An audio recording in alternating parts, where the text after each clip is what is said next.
And when I woke up this morning, I was feeling pretty dangerous.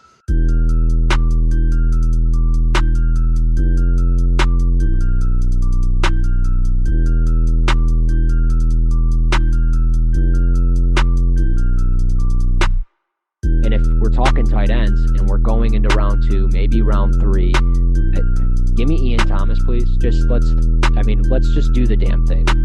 Just based on giving his overall ability. Again, I like his arm. I think he can make every throw. The pick at number 12 is in. Yes, we're back. Cover 1, the NFL Draft Podcast. I'm Russell Brown. With me, as always, CP Christian Page. My man, how we doing? Man, it's glad to be talking about some results in the draft.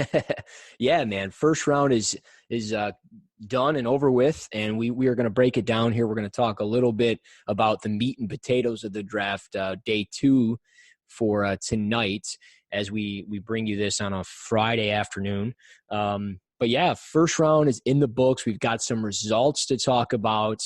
I am pretty pleased with almost every team's draft picks in this draft in the first round, which is odd. Normally you have teams that make some very questionable decisions. I know some people don't like the Austin Jackson pick to Miami, which we will get to. But yeah, I mean, let's start with the top 10. We obviously have Burrow going to the Bengals, Chase Young going to the Redskins, my Detroit Lions taking Jeff Okudah, the New York Giants taking Andrew Thomas, OT1, of course, Tua going to the Miami Dolphins, the Chargers going with Herbert, Carolina with Derek Brown, Isaiah Simmons to Arizona, and then C.J. Henderson at 9 to Jacksonville, and Cleveland takes Jedrick Wills. So, I mean, let's break this down. What was your initial reaction to the top 10? Was there anything that surprised you with this top 10? Not really. I mean, if you want to point out maybe Andrew Thomas being the first tackle off the board, but like you said, OT1 for both of us fits kind of what Dave Gettleman and that Giants offense likes to do. You know, they want to pound the rock, get more protection for your quarterback with Daniel Jones. So I like the pick. Maybe just the name of Andrew Thomas was a little surprising. I was expecting more to see maybe Jedrick Wills or even Tristan Wirfs that slipped out of the top 10 to Tampa Bay. But overall, I mean, I think the top 10 went pretty chalk. I mean, you know, maybe Isaiah Simmons at 8 to Arizona. That was not necessarily a popular mock draft pick, but it makes sense. Best player on the board can play a multitude of positions. And then you have C.J. Henderson to Jacksonville, which, you know, maybe Jacksonville could have, gone a different direction here. Maybe Javon Kinlaw here and then got a corner with their second first-round pick. But still, I mean, I can't really slap anybody's hands with these top 10 picks. I mean, you want to look maybe a little deeper to the Chargers situation. Did they need to go out and get a quarterback with Justin Herbert? I think that roster is good enough with Tyrod Taylor to go forward and make a playoff push, but then they trade back up later on, and we'll talk about that, and get Kenneth Murray, the linebacker out of Oklahoma. So the top 10 teams, I mean, they made a lot of sense last night. Yeah, they really stuck true to their board. They went with need. It's going to make things certainly interesting with the quarterback situation. You've got Miami and the Chargers at 5 and 6, staying put, getting their quarterbacks. And now this makes it very interesting with guys like Jameis Winston, Cam Newton, who are still on the market. So, I mean, obviously a team like New England, maybe they'll, roll the dice on one of those guys. But I don't know. We'll see exactly what happens with one of these veteran quarterbacks that's out there, because there's really no quarterback needy team now that we're through this thing, because all the teams that really needed a quarterback or needed one for the future kind of got their guys. So we'll see what happens. But yeah, I'm with you. I mean, the Giants going Andrew Thomas, that was a little surprising just simply because he is a left tackle. He's a plug-and-play left tackle. And we've talked about him for months. He's a smooth technician. He's got great length. His grip strength's incredible. He's fantastic in the run game, and that's something that Dave Gettleman has alluded to for really his entire tenure with the Giants, is that you need to run the football. You need to be efficient when you're running the football. So this makes sense. I don't know what's going to happen with Nate Solder, because I wouldn't be benching Andrew Thomas. I'd be playing him from day one. I wouldn't let, my first round pick not play. So I don't know if Solder's going to move to the right side because he is a little bit more athletic. But yeah, I like Andrew Thomas a lot. We, often pounded the table for him as OT1, and he ends up being the first offensive tackle. So that was, I thought, pretty cool to see, and it makes me feel a little bit more confident about our evaluations on guys. And then obviously Jedrick Wills just falling into the lap of the Cleveland Browns. I don't know exactly what's going to happen. It's great value on my board. I've got Wills as my 10th ranked player. He was my 2nd ranked offensive tackle, but I was with you. I thought for sure he could have been the first one off the board. How is the Browns going to I'm assuming Wills is going to move to the left side because he's a little bit more athletic than Conklin. And we both know about Conklin pretty well. I watched him at Michigan State a ton. You've watched him the last 4 or 5 years in Tennessee. I don't think we're going to see Conklin on the left side. So Wills to the left tackle position is more than likely going to happen, right?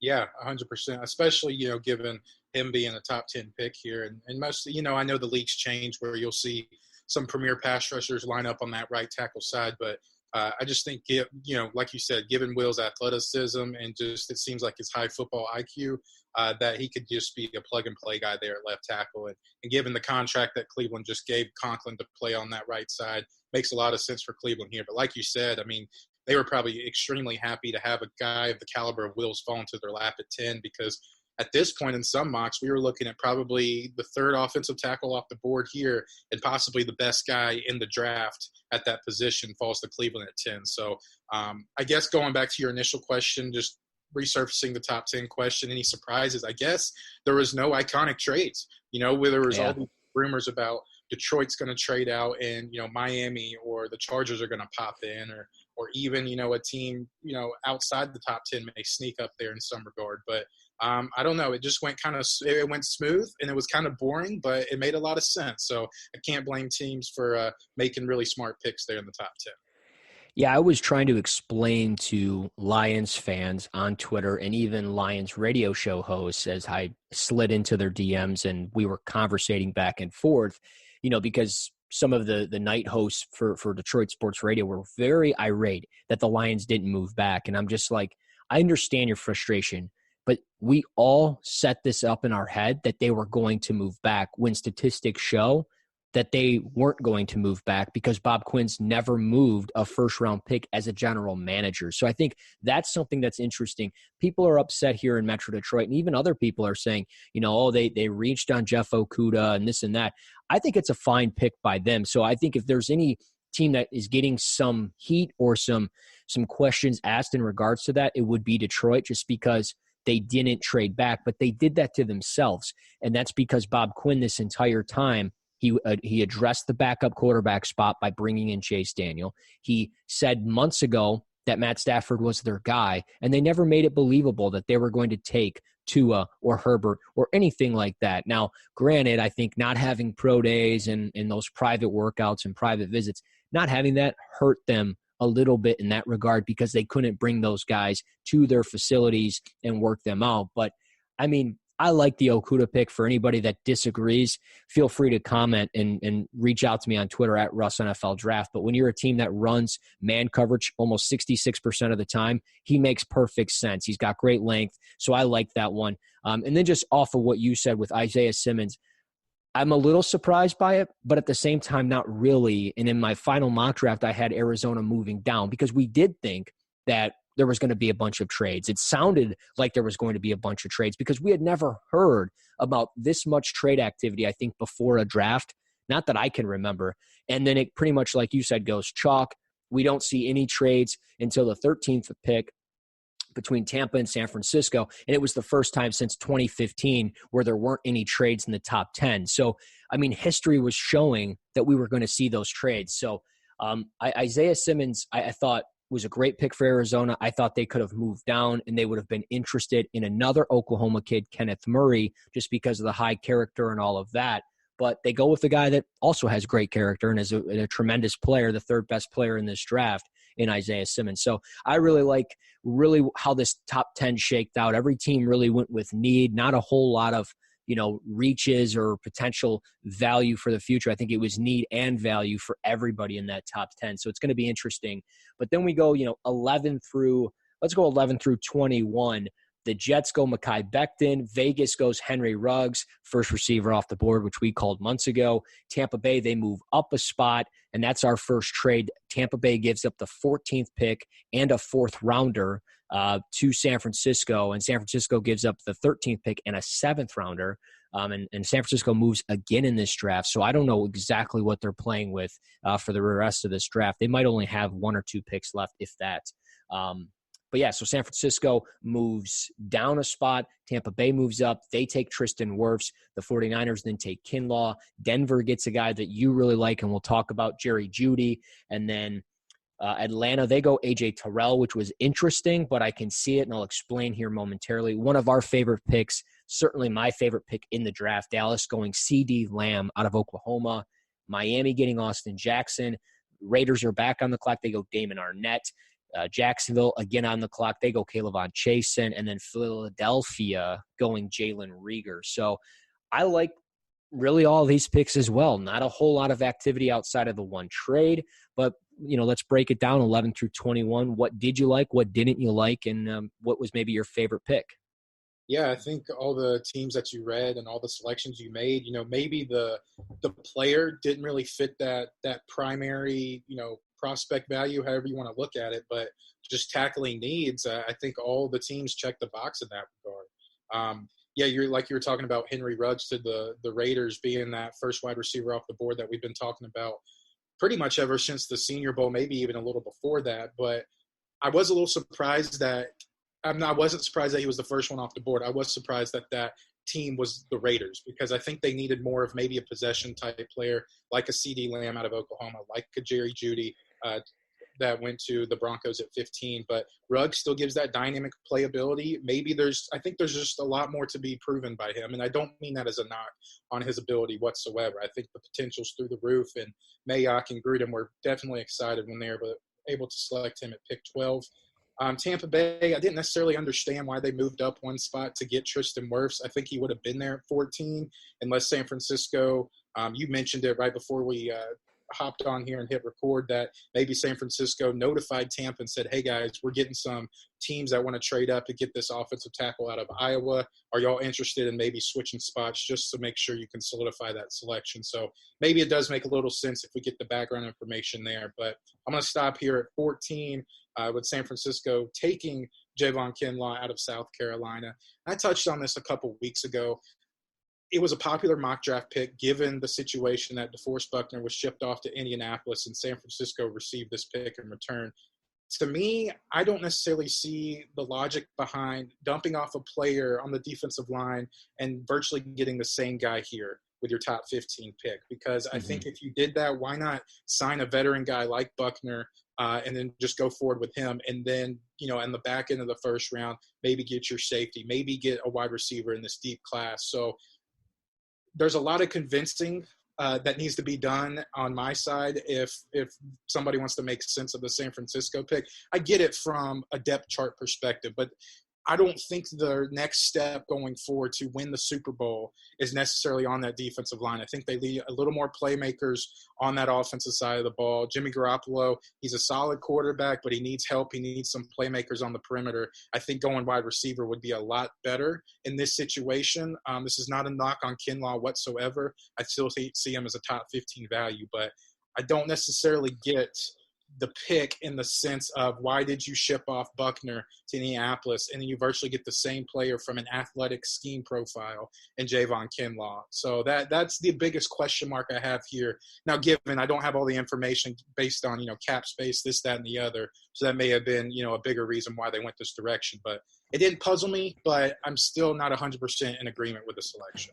But you're right. I mean, there was guys that I think the consensus certainly viewed higher at the receiver position. Jeudy and Lamb are right there in your lap, and you trade down, you get an additional pick, and you could have got one of those guys. And I mean, granted, they go down, we'll talk about it later. They get the guy that was number one on their board, according to Kyle Shanahan and Brandon Ayuk. So, I mean, they kind of did exactly what we thought they were going to do. We thought they were going to get a receiver and a defensive tackle in this first round. I personally thought they were going to move out of one of those picks, and obviously they moved out of one, moved up in another. So, you're right. They've essentially kind of, I don't know, addition by subtraction in a sense, by getting rid of guys to clear up some cap space and then just kind of reloading in the same spot with similar players. So it makes sense. But I think what they're doing, and we've heard about this, is Marquise Goodwin has been rumored on the trade block. Dee Ford's been on the trade block apparently. I think they're going to be moving guys for picks next year. I think they feel confident in their roster that they have right now. They're going to move into stuff for next year and try to have as many picks as they can for 2021 when hopefully all of this COVID stuff is cleared up, and then they can really do their due diligence in meeting guys face-to-face and having them work out and do those things, because it hurt teams certainly through the process. And I think that's why a team like Atlanta, who probably was aggressive trying to get up in the top 10, and maybe it didn't work out for them, or they just realized, hey, we don't have the assets to do this. That's why they stayed local. They went with a kid that's from Atlanta, AJ Terrell. They probably were able to do their due diligence on a first-round pick because he was born and raised in Atlanta, Georgia. And he's a good player. And we probably would have talked about AJ Terrell more in the first round had he had not gotten lit up by LSU. But he still played well in that game, and we talked about that even after that game. So I found that one probably the more interesting one outside of obviously Damon Arnett, that one was the shocker, I think, of the night, outside of maybe CeeDee Lamb falling to 17. But, and props to Dallas for pulling the trigger on that, because I don't know how you defend the Dallas Cowboys now. Michael Gallup, Amari Cooper, Zeke, CeeDee Lamb, and you've got Dak, who is dynamic in his own right with his ability to throw and run.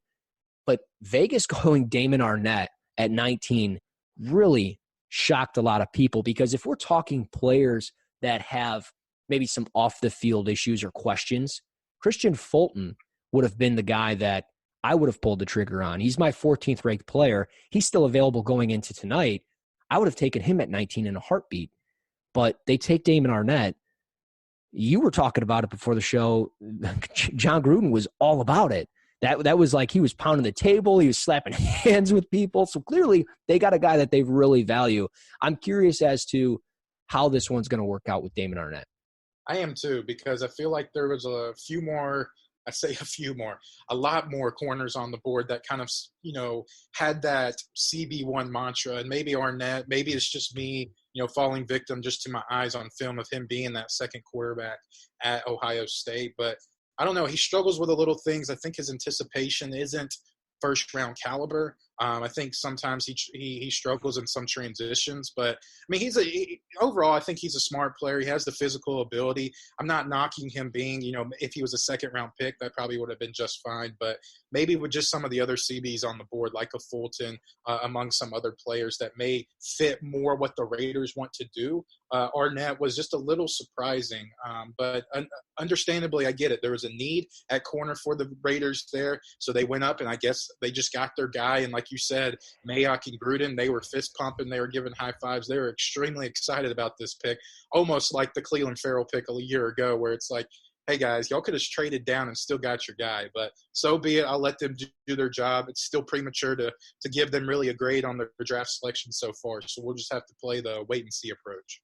For sure. And I think one of the things, too, that we forget about is they have picks 12 and 19, but they didn't have another pick until 81. So there was a chance Damon Arnett wasn't going to be available at that 81st pick. On my board, I know for a fact he wasn't going to be available.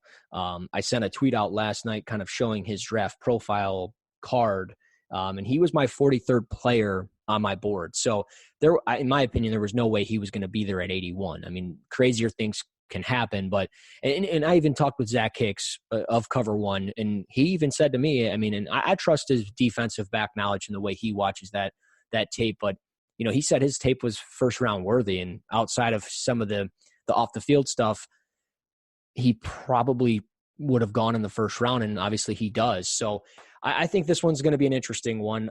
One of my favorite picks, Austin Jackson to Miami. I know some people don't like it, but I think Austin Jackson certainly has the tools, and I've been saying it since November, the very first week of November. This guy has first round potential, and I think he's got the tools to develop into a pretty good left tackle, and I think he could be a franchise left tackle for the Miami Dolphins. So at 20 years of age, only 3 to 4 weeks of really rehabilitation after donating his bone marrow to his sister back in August, and then being right on the football field. I mean, I'm sorry, folks, if you put that high of a projection on him for him to dominate at USC after the kind of offseason he had, I mean, kind of shame on you. And then for you to not really realize that, I don't know. You got to see the tools. You got to see the natural athletic ability, the footwork, and the length that he brings at only 20 years of age, and realize, hey, an NFL team can build around that and develop him into something pretty good. So I think that's going to happen with 18. Miami, I thought, had a pretty good draft. I mean, they played poker face the entire time. They got Tua. They then got Austin Jackson. And then later in this draft, which we'll talk about, they get Noah Igbenogany out of Auburn. So boom, you nailed it. I know. I've been practicing all night. And I will say this, one of the biggest reaches, and maybe my least favorite pick in this first round, was Jalen Reagor going to Philadelphia. I understand it schematically. He makes a lot of sense. He's going to be a Swiss Army knife for that offense. And I know he played with bad quarterback play, but this was a guy that on my board was 47th ranked. You took him at 21, one pick before Justin Jefferson, who was 15th on my board. And Reagor, well, yeah, he struggled with bad quarterback play. He is explosive. He had a 42-inch vert at the combine. He had 9 drops this past year. He had 19 drops over the last 3 years, and it's evident. So I understand bad quarterback play, balls were not on target. I get that. But that was a reach to me when Jefferson was on the board. So, I mean, do you agree there? Or do you think that's a good pick just schematically and everything else? Schematically, I can make sense of it like you just did. But Reagor, I just think it was a bit of a reach. He's just outside my top 50. So I'm right there in the same boat with you. I think he's at maybe 55, 54 on my board. So still think he was, he'd be a solid second-round pick. But I feel like when you draft a receiver in the first round, you're molding him to be that wide receiver one. And to me, with what Reagor struggles with, whether it is just basically catching the football, but I think he struggles to get off press coverage. You want to play him on the outside, but sometimes he struggles a little bit with those contested catches. And look, I get the highlight film they showed last night when he got drafted. He was making all these acrobatic catches in the end zone. He was making some physical catches, but if you just, look at his film over the past 4 years, 2 years, whatever it may be, he struggles, in a lot of areas that makes it hard to believe for me that he's going to be, that wide receiver one in Philadelphia. So maybe he was a little higher on their board, but he's just lower on ours given some of the inefficiencies that he showed. So it was definitely a reach for me. Again, I can make sense of it as far as scheme goes, but I think there were just better receivers on the board. Like you said, I think Justin Jefferson would have been a better spot here for the Eagles to go with instead of Reagor. Or even Brandon Ayuk, who goes a couple spots later. So, yeah, I mean, there was definitely, I think, some head scratching there, but they had been linked to him previous to the draft. So we'll see how it works out for them. I don't know. I have my question marks, around that pick for sure. But, closing out the first round, pick 22, Minnesota. Justin Jefferson falls into their lap. After they moved Stephon Diggs, it was evident they liked a receiver or maybe 2 receivers in this draft, and they have a plethora of picks. So whether they did it in the first round or even at pick 58 tonight, they were going after a wide receiver in this draft, and they get Jefferson, like I said, 15th ranked player on my board. I know he was in the top 20, top 25 of your board. He falls on their lap. And then the Chargers, they move up. A surprising pick for sure because they gave up a second and a third-round pick to do this. I like Kenneth Murray a lot. I thought this was a little rich for a team that doesn't have a left tackle. I thought this was a little rich for a team that, they have Austin Eckler, but they don't really have great running back depth. So I thought this was a kind of a questionable pick, but I like the fit. I really like the fit. I think Kenneth Murray is going to be effective for the Chargers at 23. The Patriots move out of there and move out of the first round completely. New Orleans, they were a wild card. Jordan Love, maybe there was a linebacker like a Patrick Queen that they liked. Obviously, Kenneth Murray goes to the spot before who would have been a perfect fit for them. They go Cesar Ruiz out of Michigan a year after going Eric McCoy, so I have some questions there, but they definitely have a good interior offensive line. San Francisco, they move up. Minnesota moves back. You see Brandon Ayuk here. We talked about San Francisco going receiver earlier. Green Bay, they move up. I projected that they were going to move up, but I figured it was going to be for a receiver like Justin Jefferson. They move up and they go Jordan Love, quarterback, Utah State. Seattle, They go Jordan Brooks. I said Brooks could be a first-rounder just simply because of the way that it seemed like he moved up some draft boards. I saw him in the top 40 of certain analysts out there. So I said, well, that's a little shocking, and I think there's a chance he goes first round, and we got the text to prove that. So he goes to Seattle at 27, and Seattle does what Seattle does. They always kind of go off the radar with their first-round pick. Baltimore at 28, they go Patrick Queen. Tennessee, which I'm sure we'll talk about because this is your team, Isaiah Wilson. Then Miami, they go Iggy from Auburn. Gladney, one of my favorite picks, goes to Minnesota. And then Clyde Edwards-Helaire, the first running back off the board, goes to Kansas City at pick 32. So we get in total 4 trades in the first round. That pretty much wraps up the first round. But let's break this down. What were some of your favorite picks there? What was a pick that maybe you didn't like? And really, obviously, what was the surprising pick or two? Probably my favorite pick is Minnesota at 31, taking Jeff Gladney. We talked about it for the past couple weeks, past couple shows, that Gladney is a perfect fit for that Mike Zimmer defense. He can play that physical role. He's feisty, and they lost 3 corners to free agency this year, so they needed some kind of bodies, and you get one of the better scheme fits. You know, they could have gone Jalen Johnson here as well, the cornerback out of Utah. Who's to say that they'll probably double dip on corners here, so I wouldn't be surprised. I don't know what their second round situation looks like, but I wouldn't be surprised if they grab another corner in their next few picks. Also, another favorite pick, the last pick of the draft, Clyde Edwards-Helaire out of LSU.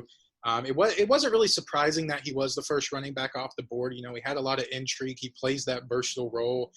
Kansas City, they like to, run a lot of quick screens, quick passes just to get their playmakers out in space. Edwards-Helaire can definitely do that. He's the best pass-catching back in the draft. He showed that in the LSU offense this past year. So I really like that as far as scheme fit goes. One I definitely don't like, in the fact that I don't really understand, is Jordan Love, the Green Bay Packers at pick 26. I get it, the whole comparison of, well, this is the same age range when Aaron Rodgers and Brett Favre were on the roster at the same time. I get that. But Aaron Rodgers, to my knowledge, has 3-4 years left on his contract. So you're looking at Jordan Love, even if they pick up that 5th year, he has 1 year possibly starting for the Green Bay Packers. So I don't really necessarily get that, because Green Bay is in position to get back to the Super Bowl, and the roster is pretty strong top to bottom. But what's going to help you take that next step? What's going to take you not to get outscored by the 49ers, because they got boot stomped in that championship game last year? But I think it's a second wide receiver. That's the next step forward that you have to take. And I was hoping that would be the case, whether it was, a Michael Pittman, even for that matter, or some, a Denzel Mims, or, even KJ Hamler, even though that would be a huge reach, but some complimentary piece I think would be awesome for the Packers to take on the perimeter. So that was and this is not me being throwing out a hyperbole here, but that was the only pick I can't make sense of as far as need and just really player overall that was taken last night in the first round. I understand what you're saying for sure, because they haven't taken a wide receiver in the first round with Aaron Rodgers ever. So they've given him no support. Devontae Adams was a great pick, but he was a day 2 pick. So I understand what you're saying, and I think their board definitely altered because of what happened before. Brandon Ayuk, obviously going the pick before, Jalen Reagor, and Justin Jefferson, all those guys off the board. I don't know if there was a receiver. I think Michael Pittman would have been a good spot, but I think if anything, you're going to be moving down to do that, and I don't know if there was anything that they could have done differently in this draft process to make that happen as far as getting that receiver. And it's still a deep receiver class. So maybe this was just Matt LaFleur saying, hey, you know what? I'm going to get my guy. Now, I don't know if LaFleur and Rodgers really see eye to eye, because it seems like Rodgers is kind of, I don't know. It seems like the last few years there's been some mixed reports on the way he's been, handled with his coaches, or the way he's handling situations with his coaches. And I could see that. I mean, he seems a little arrogant at times. He definitely has a chip on his shoulder. And we all know about, his personal life, of how he doesn't get along with his family. So I think it's interesting. I think maybe this is Matt LaFleur. He did his due diligence on finding a quarterback. He knew he wasn't going to get Herbert, Burrow, or Tua, but he knew, hey, I could get the 4th best option in Jordan Love, and maybe I can develop him, and maybe this is my guy. And even though they have 3 or 4 years of Aaron Rodgers, maybe they're viewing it as, hey, we'll wait a year or two, And if Rodgers really doesn't see eye to eye with what I want to do offensively, maybe this is my way of moving on, and they could trade him down the road. I mean, it sounds crazy, but crazier things have happened. I never thought Brett Favre was going to leave, come back, go to the Vikings, leave, come back, go to the Jets, all that stuff. I mean, it seemed like Favre was going to be a Packer for life, and that didn't happen. So I don't know. It's interesting. I mean, I agree. I think this was you have a window with Rodgers. You should win now, but they still have a lot of picks. But they moved up to do this. So they gave up picks 30 and 126 with Miami, and Miami moves down to 30. And they take an Auburn guy and a guy that I think this is great. This is a great pick by them because Brian Flores, he likes aggressive corners. That's Iggy. You get an athletic guy. That's Iggy. Little raw, but as I said numerous times, I think he's best in a nickel role. And you put him between Byron Jones and Howard, you've got Justin Coleman 2.0 in my personal opinion. And it fell into this scenario where that's probably what's going to happen here. Maybe he plays a little bit of a safety role at times, but I think personally he's a nickel, and you're going to see a lot of nickel packages out of this defense, and he should be on the field and he should make an impact. So I really like that pick. Obviously, I want your thoughts on Tennessee and Isaiah Wilson. Yeah, really, really quickly to put a bow on Miami's draft. Everything that you just said about Igbenogany going there, I think that's a really good situation on a personal perspective in his matter. But taking Miami's draft as a whole, you have Tua, who's an injury-prone quarterback that comes in with some major injury baggage. You got Austin Jackson, who athletic-wise, like you touched on, he has a lot of physical tools to work with, but he has some technique flaws, but they can be molded into something. Noah Igbenogany, you got a 2-year starting corner that, still has some awareness, anticipation issues, but overall he does have the physical tools. So I'm saying this in the matter of you have 3 first-round picks, and all 3 of them have some pretty hefty question marks around them. So this will be very interesting to go maybe 3 years from now and look back. These could all be home run picks. Even if you hit on maybe 1 of 3, I still think that's pretty solid. You just hope it's probably more your quarterback than any of these other 2 picks. But I don't know. Miami's class, it was you wish you would just see maybe one guy that's like, this guy's going to be a sure thing. It's the draft. It's risk. It's reward. I get it. That's every year. But you think maybe there was a guy that they could pick that had slightly a higher floor than some of these guys, which some of these guys may not have really a floor at all. It might just be all ceiling, if that makes sense. So it's definitely an interesting methodology that Miami went forward with. But going to your question about the Titans, Isaiah Wilson, the right tackle out of Georgia, there was rumors for the past few weeks that he was going to be a first-round pick. It was just a matter of where. So when the draft started dwindling down, we kind of came to the conclusion it's like, look, Tennessee needs some help up front. This is a perfect scheme fit in what they want to do. They pound the rock with Derrick Henry. They have kind of, I don't want to say a limited quarterback in Ryan Tannehill, but I think from just passing concepts, maybe, just overall just kind of, I don't say dumbing down, but maybe watering down the offense, a very simplistic point of view, a lot of play action. That's kind of similar to what Georgia was running, especially as far as pass blocking concepts go and run blocking, of course. So it makes a lot of sense scheme-wise, but I would like to see Tennessee go corner here because I think they needed that really kind of dog press man corner. They had Gladney on the board that went a couple spots later. Christian Fulton was still on the board that I think he could play some of that physical role out there on an island by himself. And, of course, Jalen Johnson, that's his bread and butter. So I would have liked to see Tennessee go more of the corner route. I get the offensive tackle pick here, but then again, maybe it was we talked about because I think in your not your final mock, but the mock before that, we talked about Seattle getting Wilson, maybe grooming him to eventually pick up that last year option on his first round contract because they see potential. Maybe that's what Tennessee sees here as well. But I think corner would have been a better direction to go into. But they still have cap space. Maybe they re-sign Logan Ryan, who's a free agent, and we'll see what they go from there. It's great news for Derrick Henry in this run game. I mean, for sure. I think he's a great run blocker. And props to my guy, Owen Reese. You can find him on Twitter at Reese Draft. He told me about this pick like 3-4 weeks ago. I do a Packers podcast every Tuesday on the Pack a Day podcast.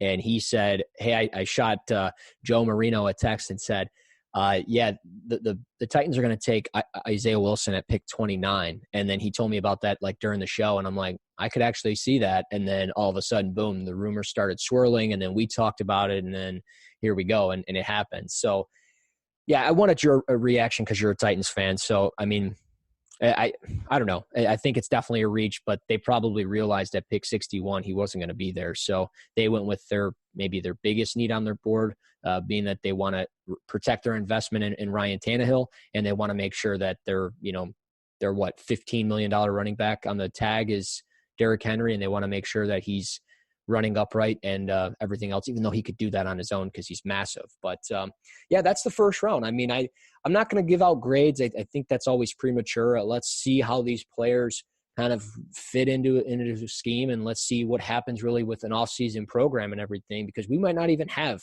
– I don't want to say it. I don't want to be that guy, but we might not even have football in a couple of months. So we'll see what happens. But let's talk tonight, the meat and potatoes of the draft. We'll put a bow on this show, and we'll talk, some of our favorite players going into tonight. I'll certainly start with Jalen Johnson out of Utah, and I think that might have been your guy as well. I'm probably stealing your thunder a little bit, but, he was my 25th ranked player. I thought he was a first rounder, and, I mean, an instinctive player, tough as nails. He played through a torn labrum all of 2019. Thought for sure he was going to go somewhere in that back end of the first round, and he ends up falling. So I don't know where he's necessarily going to go. Maybe Indianapolis at 34, maybe even a team like New England at 37. But I think he's got a lot of potential suitors early in day two. I think we'll see his name pretty quickly tonight. Oh yeah, I certainly agree. I think we'll see a big run on defensive backs as a whole. You still have a safety left to be picked, which wasn't too surprising. I mean, I think maybe the wild card to be picked in the first round was Xavier McKinney, just given his versatility that he plays, but maybe didn't have the best combine. I think he ran low 4.5s or 4.6, somewhere in that regard. So maybe some athletic testing, and there's some questionable things on film that he does.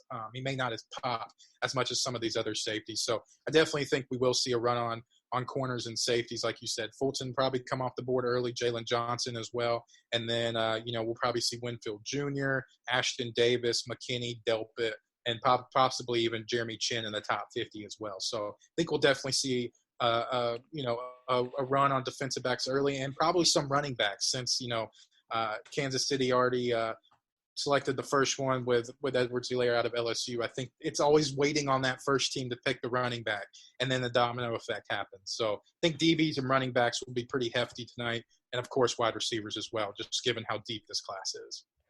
Yeah, I'm certainly interested in seeing where, our guy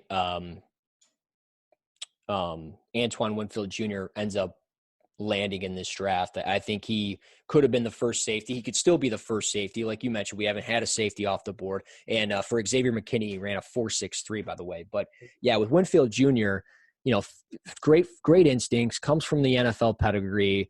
His dad was one of the best corners for us growing up, definitely one of the best corners in the league in Antoine Winfield. So he'll definitely have some suitors. I think the Giants at 36 would be a great fit for him. Again, New England, who knows what they're thinking at 37. They've got a lot of picks now to kind of play around with tonight. I think they're picking 5 or 6 times. I can't remember exactly what the number is for New England, but they'll be making their first pick at 37. But we always see trades. Do you think there's going to be a trade that possibly happens somewhere here? Do you have a team maybe between 33 and 40, between Cincinnati and Houston, where a team might look to back out of a spot? Yeah, I could see Indianapolis moving back. I think Cincinnati possibly is looking at maybe offensive tackle here. I don't want to say I was surprised Josh Jones, the left tackle out of Houston, didn't go in round 1, but there's a lot of buzz that he was probably going to be one of those last few picks of the first round. So maybe Cincinnati stays put, gets their offensive line, and then kind of coast through the rest of the draft, given what they already have in their hand. But I think Indianapolis could be a suitor to move out. They've already moved with the 49ers earlier on a few weeks back, but I don't know. I could see Indianapolis, they may not have the necessary needs to pick at that spot 34. I mean, sure, they could go Michael Pittman. They could get their best receiver that's remaining on their board. But I could definitely see maybe Indianapolis looking to move around. And maybe Detroit, since they did stay put, they got their corner in Jeff Okudah at pick 3. Maybe there's some teams that want to come up and maybe take the best safety off the board if that's the case. So I definitely think we'll see more of movement in these top 5 picks than we did the top 5 picks last night. How about that? I would agree. Ian Rappaport about 15, 20 minutes ago tweeted out that some buzz going into tonight. The Bengals are very interested in Ross Blacklock, the defensive tackle out of TCU, and Denzel Mims, wide receiver out of Baylor. So if they go offense, that's kind of going up my alley of the building around Burrow. So I agree there.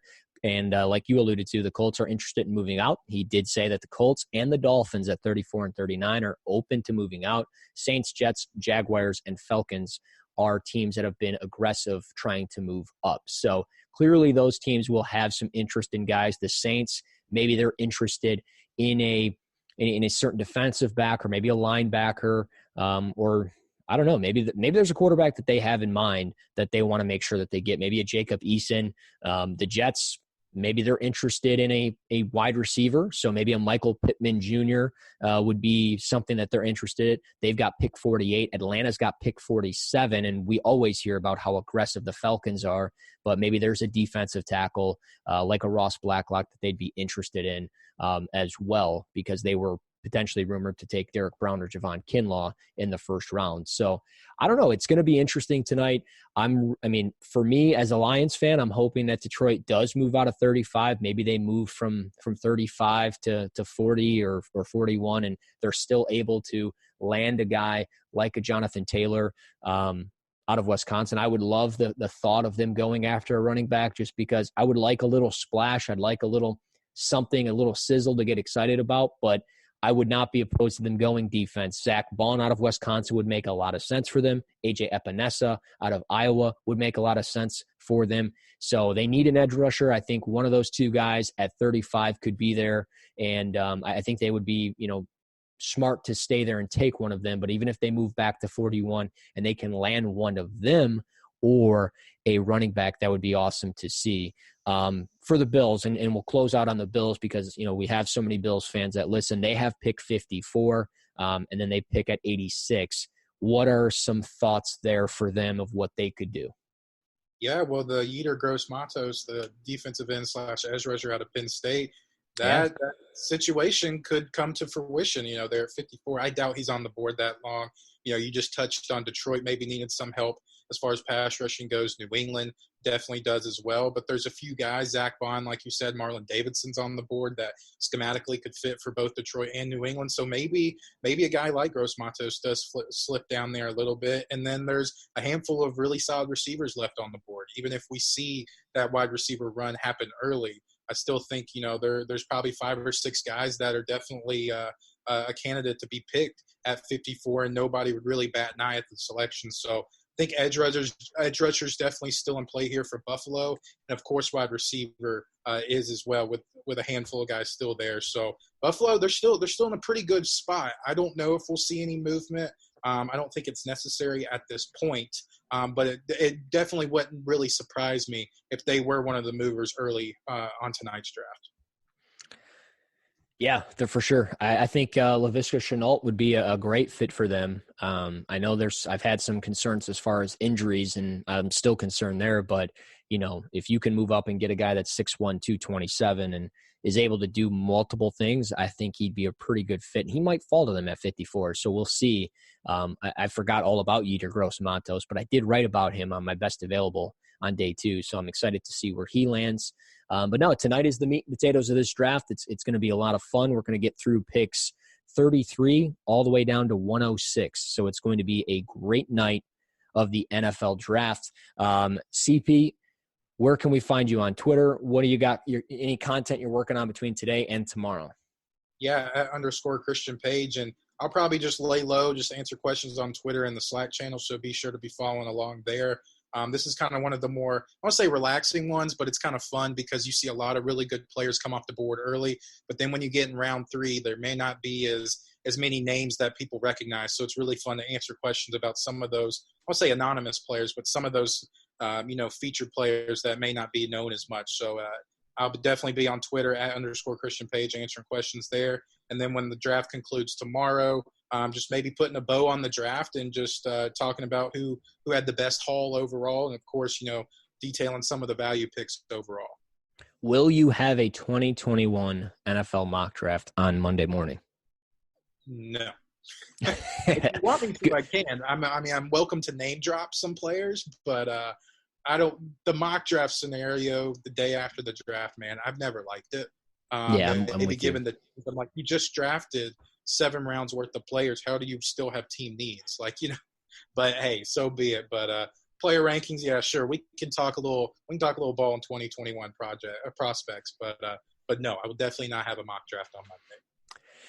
You're a good man. You guys, of course, can find me on Twitter at Russ NFL Draft. I've probably, I don't know, I've considered doing a day 2 mock draft for tonight, but I don't think I'd get it done in time. And after the first round mock draft, I don't think I'd want to touch another mock draft until next year. So I don't know. We'll see. But of course, find us both on Twitter. We'll answer your questions at _Christian Page, at Russ NFL Draft. And be sure to rate, review, and subscribe to the podcast. It's free. It's free content. It's free to download. It's all free. So please do that for us. The more ratings, reviews, and subscriptions that we get, the more times we can bring you an episode per week. So until next time, this is Cover 1, the NFL Draft Podcast.